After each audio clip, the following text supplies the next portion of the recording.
Hello mga kabagang! So ayan, tapos na ang ating work. So uwian na. Bukas naman, Friday.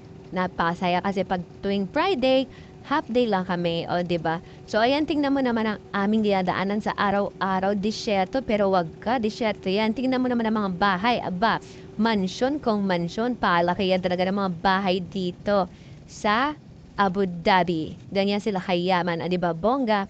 So ayan na, malapit na tayo at nandito na tayo sa city ng Abu Dhabi. So malapit na akong makauwi. Salamat Lord, nakatapos na naman tayo ng isang buong araw na trabaho. Nakakapagod pero worth it naman. Kasi at least may trabaho kaysa wala. So ayan nga, malapit na ako sa aking bahay. Tingnan niyo naman ang street ng city.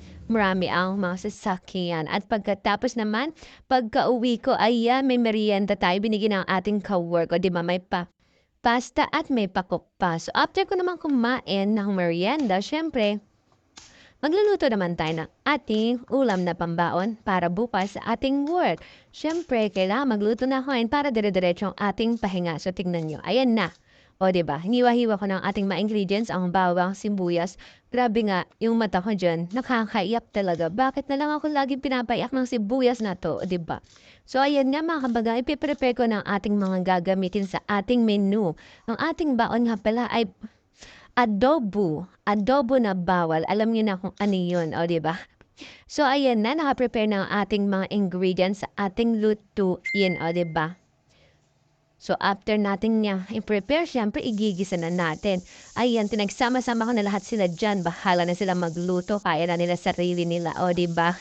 So, ayan nga, pagkatapos tatakpan natin yan para lumambot. At habang pinapalambot, ang ating niluluto, syempre, ano pa ba? Mangguhugas tayo ng ating mga pinagbaunan at mga pinaggamitan. Dahil wala namang ibang gagawa niyan, kundi ako lang din, ako ng ako, o, diba?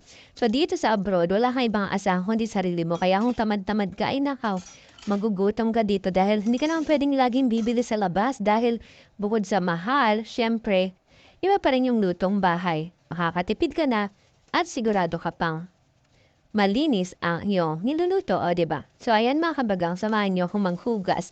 Buti na lang talaga dito sa abroad.